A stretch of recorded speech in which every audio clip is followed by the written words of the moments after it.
अस्सलाम वालेकुम, अस्सलाम वालेकुम। जागो दुनिया जागो। उम्मीद है आपकी अच्छी सुबह गुजर रही है। उम्मीद है आपने कल बारिश को खूब एंजॉय किया और अपना चाय नाश्ता अंडा ऑमलेट, मेरे खजूर और बादाम, मेरी चाय अंडा ऑमलेट भी आ जाएंगे और बहुत सारे मज़े मज़े की बातें आपके साथ आज शेयर करनी है। हमारे साथ बैठे हुए हैं आज एक बहुत स्पेशल हमारे सेगमेंट में, आई होप कि रेगुलर होंगे अब हमारे अपने जो हेड हैं न्यूज़ डिपार्टमेंट के, आरिफ हमीद भट्टी साहब। कैसे हैं आप? मैं बिल्कुल ठीक हूँ, नहीं अल्लाह का करम। Bureau chief head. Enhance Indo-Pak people-to-people contact. Nawaz, PMLN chief stresses trade links between both countries should be increased. PMLN chief Nawaz Sharif sahab Indian high commissioner to Pakistan Sharad Sabharwal से मिले बुध को और उन्होंने कहा कि दोनों मुल्कों के दरमियान ट्रेड लिंक्स बढ़नी चाहिए और मतलब एक जो पॉजिटिव एटीट्यूड है और पीस का और अमन का जो एक बर्ताव है वो बढ़ना चाहिए। ये इनफैक्ट मियाँ नवाज शरीफ पर थोड़ा सा बैरूनी प्रेशर है। हाल ब्रोक जो हर तीसरे दिन आते हैं मियाँ साहब से मिलते हैं। मियाँ साहब आजकल शहबाज शरीफ साहब से कम बातें करते हैं, हाल ब्रोक से ज़्यादा करते हैं। उन्हें दोबारा इक़्तिदार में आने की ख्वाहिश भी है। उस ख्वाहिश के लिए उन्हें थोड़ा सा इन चीज़ों को देखना होगा। आप मतलब है कि वो एक्चुअली असल में इंडिया के साथ अमन या ट्रेड लिंक्स नहीं चाहते। वो माजी में तो उनका यही रहा है कि नहीं चाहते, लेकिन अब जितना इंटरनेशनल प्रेशर है हमारे मुल्क की सियासत में लेकर हमारे छोटे छोटे अफसरान की तब्दीली में भी अब अमेरिका और हाल ब्रोक। लेकिन लोगों का एटीट्यूड और रवैया बदल भी तो सकता है ना आरिफ साहब। ऐसा भी हो सकता है कि इंसान बड़ा हो जाए या समझदार हो जाए या उसको लगे कि भाई ये मुल्क के लिए उस वक्त ये बेहतर था, आज ये बेहतर है। बड़ा अपने पाँव पे होना चाहिए, दूसरे की बैसाखियों पे नहीं होना चाहिए। मेरा ख्याल में अपनी इतनी अक्ल समझ बूझ होनी चाहिए कि ये मुल्क के लिए बेहतर है, ना ये कि हम अमेरिका या लंदन के किसी सफीर के कहने पे करें। ये मुझे मेरी इसमें तो अपनी राय होनी चाहिए। डिक्टेशन तो हमें नहीं लेनी चाहिए। लेकिन जनूबी एशिया में ट्रेड लिंक्स स्ट्रॉन्ग करने से क्या ये अच्छा नहीं होगा? अच्छा तो होगा, लेकिन अगर हम इंडिया हमारे साथ और हम उसके साथ दिल से अंदर से साफ हों, जब तक आपका कश्मीर मुआहिदा नहीं होगा मेरा ख्याल है इनमें से कोई चीज़ें भी पॉसिबल नहीं है। असल हमें जो लड़ाई की वजह है, दोनों में एक दूसरे की नफरत है या नापसंदगी है, उसको ख़त्म करना होगा। गुज़श्ता रोज़ कौमी असम्बली में कायदे हिज़्ब इख्तिलाफ निसार चौधरी की तकरीर के बाद PMLN और MQM के दरमियान इल्ज़ामात का सिलसिला शुरू हो गया। मौजूदा हालात में क्या हमारे सियासतदानों को ऐसा रवैया ज़ेब देता है? नहीं, मौजूदा हालात जो जिस तरह दहशत गर्दी है, लोड शेडिंग है, बेरोज़गारी है, लेकिन ये दोनों साहिबान लड़े हैं, वैसे इन दोनों के लिए एक दूसरे के बारे में कहने के लिए बहुत कुछ है। अभी अल्ताफ़ भाई हैं, वो मुल्क की सलामती की तो दुआ मांगते हैं, लेकिन अपने ही मुल्क में आना पसंद नहीं करते। चौधरी निसार साहब अपोजिशन लीडर हैं। जवेद हाशमी साहब ने सारी उम्र कैदें काटी। लेकिन आप ये देखें ना कि उन्होंने, अल्ताफ हुसैन साहब ने मुल्क के बाहर रह के भी इतनी एक मजबूत पार्टी बनाई है। शायद सारे तमाम लीडर्स को मुल्क के बाहर बैठना चाहिए। इतना ही इत्तेहाद होगा उनकी पार्टी में भी। अगर इनके बन रही है नहीं, लेकिन अल्ताफ हुसैन साहब को मेरा ख्याल है इस मुल्क में आना चाहिए, जिसके लिए वो आंसू बहाते हैं टीवी यहाँ पे। लेकिन उनको खतरा उनकी पार्टी के वक्त कहते तो हैं 16 करोड़ अवाम की वो बात करते हैं। 16 करोड़ अवाम का कोई नहीं है, उनको खतरा नहीं है।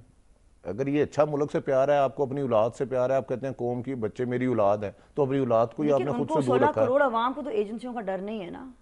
एजेंसियों का डर के उन्होंने, एजेंसियों का डर या जो उनके दुश्मन हैं या दूसरी पार्टीज के लोग हैं, जो भी इनको खौफ इसका है। मतलब 16 करोड़ अवाम में एक वाहिद आदमी है अल्ताफ हुसैन जिसको एजेंसियों से डर है, बाकी सब ठीक सेफ है।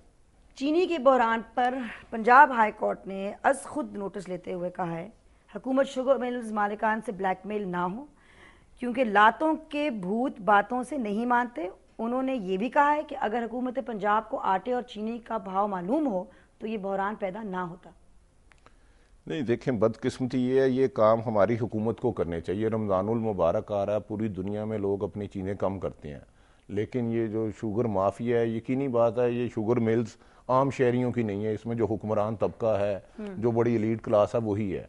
लेकिन देखे ना, वो 48 रुपये के जी वो बेच रहे थे, तो हमारी हुकूमत ने उनके साथ कंप्रोमाइज़ किया, उन ज़हीरा अंदोज़ों के साथ 49 रुपये 75 पैसे में ख़रीद लिया। हमारा कातिल ही हमारा मुंसिफ है, हम उनसे क्या कहें। ये शुगर माफिया भी है, टिम्बर माफिया भी है, ट्रांसपोर्ट माफिया भी है, बेगर माफिया भी है। तो ये मुल्क माफिया चला रहे हैं, कौन चला रहा है? देखे ना, इस मुल्क में जो बेचैनी है, बेसकूनी है, हमारे किरदार की वजह से है ना। हम लोग अल्लाह को ही भूल चुके हैं।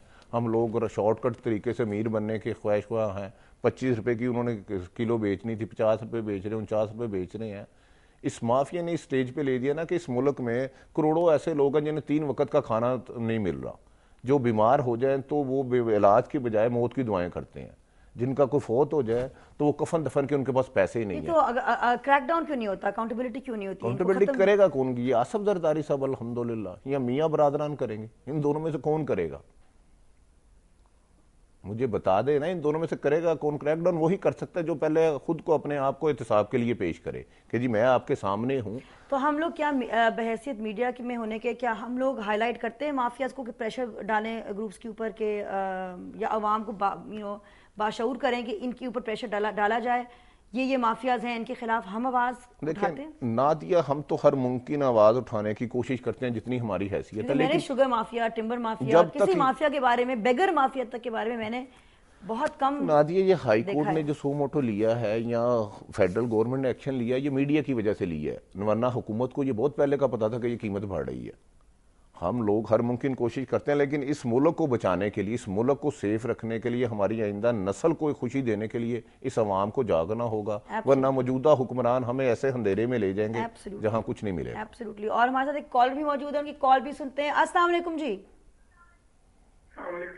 जी कौन बोल रहे हैं? जी मैं अलमदार बोल रहा हूँ, अलमदार हुसैन। सॉरी, कौन बोल रहे हैं? जी मेरा नाम अलमदार हुसैन है। जी जी अलमदार साहब। जी जी मैं एक कमेंट करना चाह रहा था। अभी मेरे भट्टी साहब तशरीफ रखते हैं, मुझे बड़ी अच्छी लग रही थी इनकी बातें। जी मैं नदी ये पूछना चाह रहा हूँ कि हमारा एक गरीब मुल्क है पाकिस्तान, जहाँ लोगों को आटा मुयसर नहीं है, चीनी मुयसर नहीं है, लोग जो में आजादी के दिन खुदकशियां कर रहे हैं, पुलिस की वायलेशन है। दूसरी तरफ जब हम देखते हैं तो हमारे जो लीडर है मियाँ नवाज शरीफ साहब को देखें, वो महल में रह रहे हैं, एनवायरमेंट में उन्होंने अपनी टेरिटरी बनाई है, वहां पे मुख्तलिफ दुनिया के सफीर आ रहे हैं। तो क्या ये चीज उन्हें सूट करती है? जो गरीबों के लिए बात करते हैं, गरीबों के हकूक की बात करते हैं, वो खुद महलों में रहते हैं, महलों में। अलमदार साहब, लेकिन मेरे ख्याल में सिर्फ नवाज शरीफ साहब नहीं, यूसुफ रजा गिलानी साहब, आसिफ जरदारी साहब, चाहे वो टॉप लीडरशिप एमक्यूएम की हो, टॉप लीडरशिप, क्योंकि एमक्यूएम में मैंने देखा है कि जो वर्कर्स हैं, कारकुन हैं, जो मुस्तफा कमाल साहब तक जो हैं वो ज़्यादा शोई नहीं है। जमात इस्लामी भी मैंने देखा कि वो ज़्यादा शोई नहीं है।